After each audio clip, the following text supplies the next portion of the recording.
Hey, Nanik. This is a response to your question about what would it be like to join the military in your 30s enlisted, not the officer route. So this specifically was a big question for me.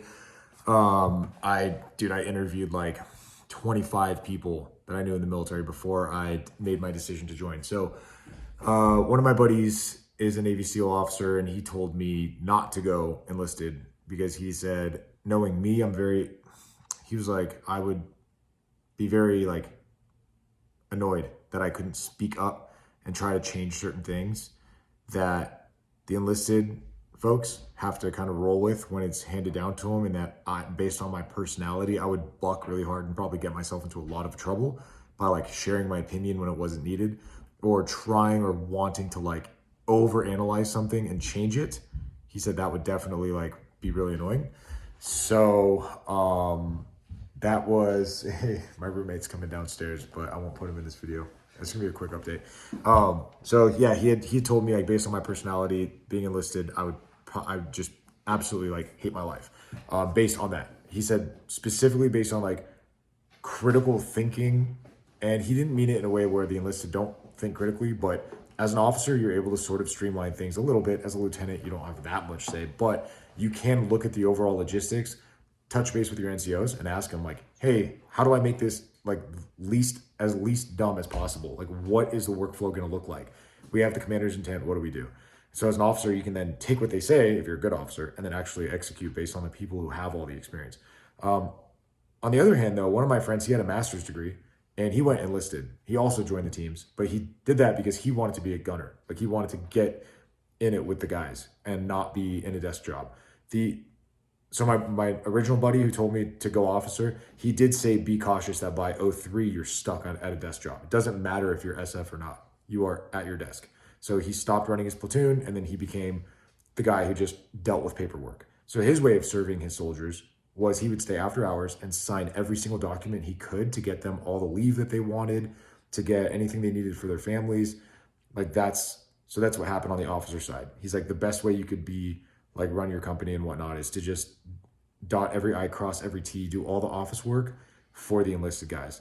Um, so other friends of mine who were on the enlisted side or are right now, they're much more hands-on. The officer side is removed and more managerial.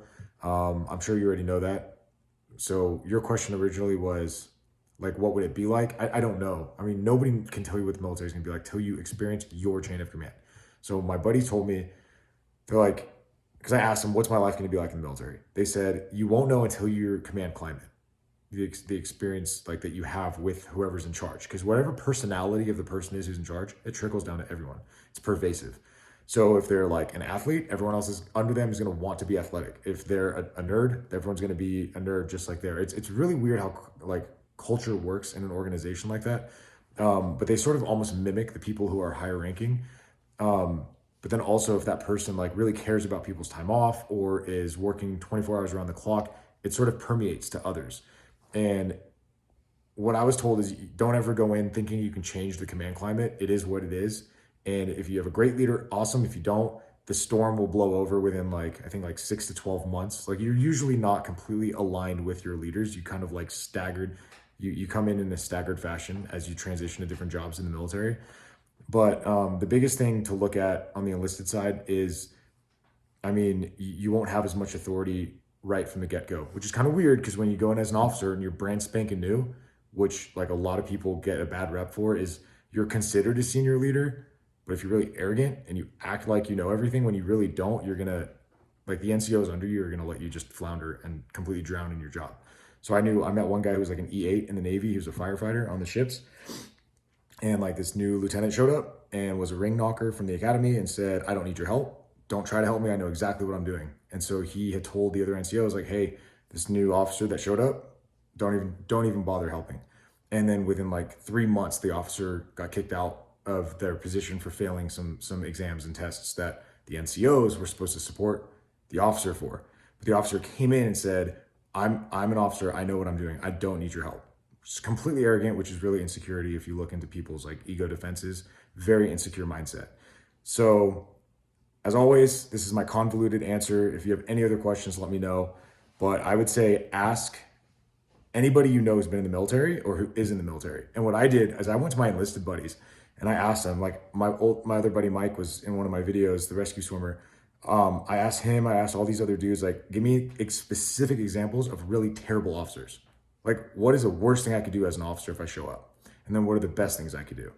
And just listen to the information that they give, like their life experiences of what they have. And what an arrogant like leader looks like is, let's say you're going to go on a flight or a training mission and the weather is terrible or it's a really dangerous condition. And the person says, I don't care, everybody load up, we're going. And it's unnecessary just to prove a point that you can do something. And then all the people under you, the subordinates, have to come in like that. I have so many examples that I can give, and I won't give them in this video. I'll keep it short.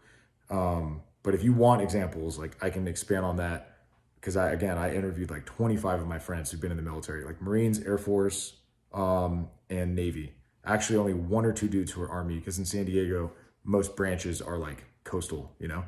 But I hope this helps. Sorry if it's like, you know, just a jumble of words. But again, post more comments if you have specific questions I can address. And thanks, Ninik. I appreciate you. Sorry if this is super late. I'll try to post it a little more like, okay, I'm done. Okay, bye.